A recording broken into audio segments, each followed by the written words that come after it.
Hi everyone, सबसे पहले आप सभी को मेरा प्यार भरा प्रणाम। दोस्तों, कैसे हो आप लोग? होप करती हूँ आप लोग बिल्कुल ठीक होंगे। मैं बिल्कुल ठीक हूँ, स्वस्थ हूँ, मस्त हूँ। स्वागत है आपका एक और नई वीडियो में।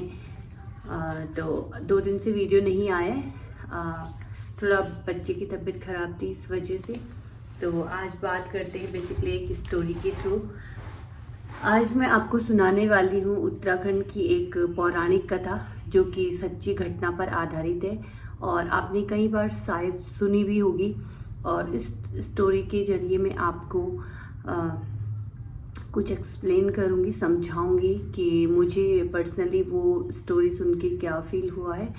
तो शुरू करते हैं। तो उत्तराखंड, जैसे कि आप सब लोग जानते हैं, एक बहुत ही सुंदर सा सिटी है और शहर बोल सकते हैं। और उत्तराखंड में कई बहुत सारे गांव हैं। गांवों की सबकी अलग अलग पहचान है। गांव में सुंदर से झरोखे, पानी, नदियाँ, नाले, ये सब रहते हैं ना।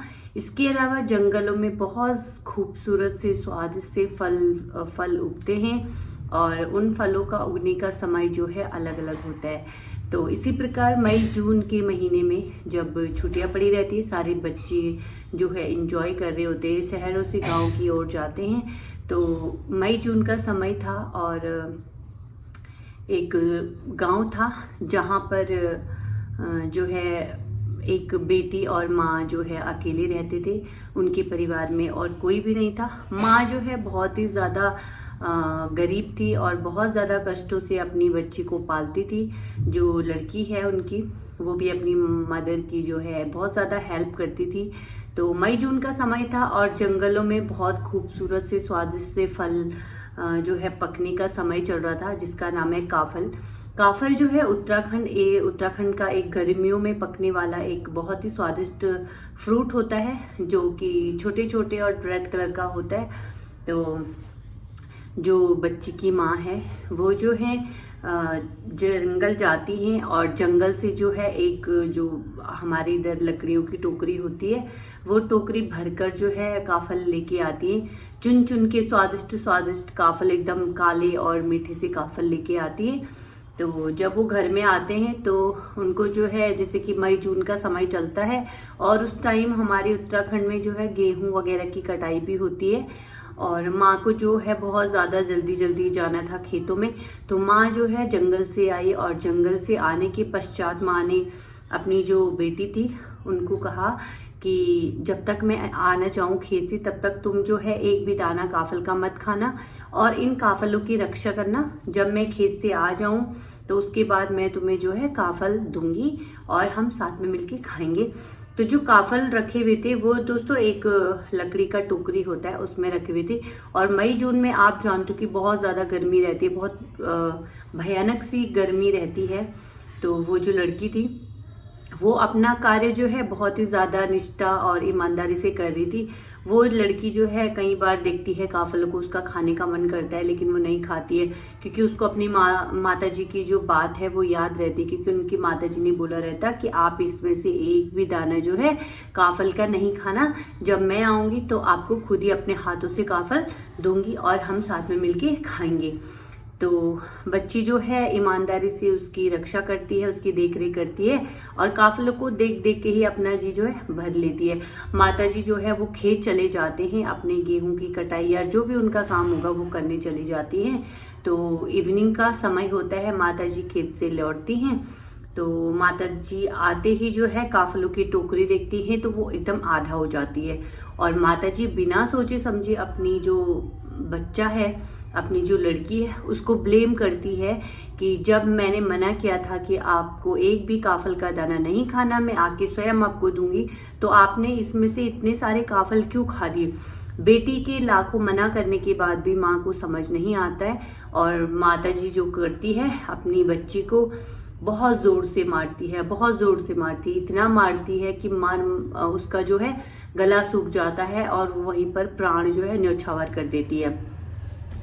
अब क्या होता है कि जो माताजी होती है उनको खेत से जब आती हैं वो, तो उनको जो है बहुत ज्यादा गुस्सा आया रहता है और गुस्से में वो क्या करती हैं, अपने ही बेटी के प्राण ले लेती है। सिर्फ एकमात्र उन काफिलों के लिए, जो कि जंगलों में अनगिनत काफिल होते हैं उस समय में, और मुझे ऐसा लगता है कि उस समय इतने काफल होते हैं कि मतलब तुम बोरियों तक भर सकते हो। लेकिन माता जी का जो गुस्सा है वो भी जायज था, क्योंकि माता जी उस समय बहुत ज्यादा चिड़चिड़ा, खेत से, एक तो जंगल से आए और बिना कुछ खाए पिए सीधा खेत चले गए। खेत से आए और ये सोचा होगा कि अब हम दोनों साथ में मिलकर काफल खाएंगे, लेकिन तब तक क्या होता है, काफल की टोकरी जो है वो आधी हो जाती है।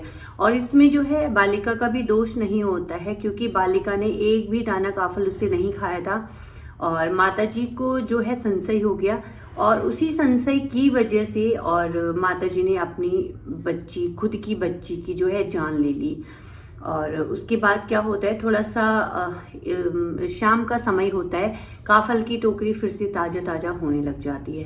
क्यों? इसके पीछे ये कारण है कि जब भी धूप होती है तो काफल क्या होते हैं, हल्के से सिकुड़ जाते हैं और वो ऐसे लगते हैं कि जैसे हमने माना डिब्बा भर रखा है, टोकरी भर रखी, तो वो क्या होता है, कम हो जाते हैं। लेकिन जैसे जैसे शाम हुई फिर से काफल की टोकरी फुल भर गई और जो माता जी हैं वो बड़े दुख के साथ अपने आंसू बहाती हैं, बोलती हैं कि मैंने जो है इस काफलों के लिए अपने बेटे को मार दिया। उसने जो है एक भी काफल का दाना नहीं खाया, ईमानदारी से अपने कार्य को किया और उसके बावजूद भी मैंने उस पर संशय किया और संशय की वजह से क्या किया, मैंने अपनी खुद की बच्ची की जान ले ली। और वो क्या करती है, वहां पर जो है अपना अभिलाप करती है, बहुत जोर जोर से रोती है और आंसू निकालती हैं और इतनी जोर जोर से अभिलाप करती हैं, अपने सीने को जो है फोड़ती है, माथे को फोड़ती है और वहीं पर वो भी दम ले लेते हैं।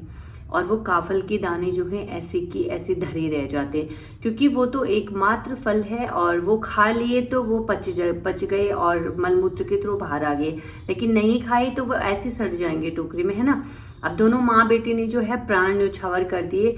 और हमारे उत्तराखंड में कहा जाता है कि तब से ही मई जून के महीने में जब भी काफल पकते हैं तो माँ बेटी का प्राण मतलब तब से उसी काफलों में बसा हुआ है। तो काफल पकते हैं तो उससे पहले एक पंछी गाती है काफल पाको और दूसरा गाता है मैनी चाखो, यानी कि काफल पके लेकिन मैंने चखे नहीं, मैंने टेस्ट नहीं किए।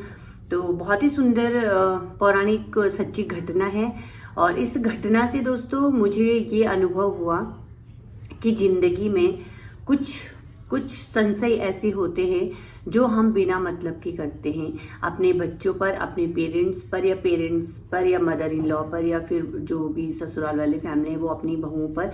क्योंकि ये जो स्टोरी है, इस स्टोरी के जरिए हम सीख सकते हैं कि संशय कितनी से कितनी बड़ी घटना को अंजाम दे सकता है। क्योंकि अक्सर होता क्या है, जब भी हम चिड़चिड़े रहते हैं, जब भी हमें गुस्सा आया रहता है तो हम बिना सोचे समझे कुछ भी बोल देते हैं, बिना सोचे समझे कुछ भी कर लेते हैं।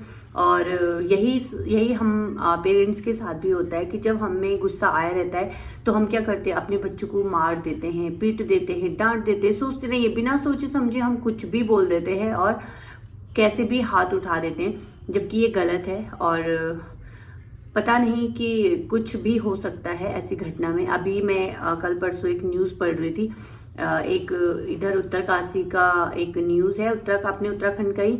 एक लड़की जो है एग्जाम देने जाती है और अपने पापा से जो है फोन की डिमांड करती है कि मुझे फोन चाहिए, और पापा के मना करने पर वो लड़की क्या कर देती है कि पुल में जाके छलांग लगा देती है और उसी समय अपने प्राण जो है त्याग देती है। तो मेरा ये मानना है कि जब बच्चे बड़े हो जाते हैं उसके बाद तो वो खुद भी अपना निर्णय ले सकते हैं, लेकिन जब बच्चे छोटे हैं तो हम लोगों को जो है उन्हें सीख देनी चाहिए और हमें उन्हें संस्कार देने चाहिए कि आपको क्या करना है क्या नहीं करना है। जब बच्चे बड़े होते तब तो वो खुद ही लर्न करते हैं ना, खुद ही वो सीखते हैं। तो ये जो स्टोरी है बहुत ही ज्यादा भावनीय भी है और बहुत ज़्यादा चीज़ें हमें से सीखने को मिलती है कि संशय नहीं करना चाहिए। और अगर आपको संशय है भी तो उस संशय को पहले दूर करो, अगर वो संशय सच में हो तो भी सोच समझ कर कदम उठाओ और उसके बाद ही जो है हम आगे देख सकते हैं कि हाँ क्या होगा। और संशय तो वैसे भी करना नहीं चाहिए, लेकिन अगर है तो पहले उसमें जो है क्लैरिटी लाना चाहिए कि वास्तव में जो हम संशय कर रहे हैं वो सही भी है और नहीं भी। तो दोस्तों आज का वीडियो मेरा बस इतना ही। उम्मीद करती हूँ कि आपको मेरे इस कहानी के जरिए, हमारी उत्तराखंड की जो पौराणिक कथा है इसके जरिए कुछ सीखने को मिलेगा। और अगर आपको मेरा वीडियो पसंद आए तो please like share and subscribe जरूर करें। कल से वीडियो आपको कंटिन्यू मिलेगा। बीच में मेरी बेटी की थोड़ा तबीयत खराब थी, इस वजह से वीडियो नहीं आ पाया है। तो बस आज का वीडियो इतना ही बनाती हूँ और उम्मीद करती हूँ आपको पसंद आएगा, और पसंद आए तो एक लाइक शेयर और सब्सक्राइब जरूर करें। तब तक के लिए बाय बाय।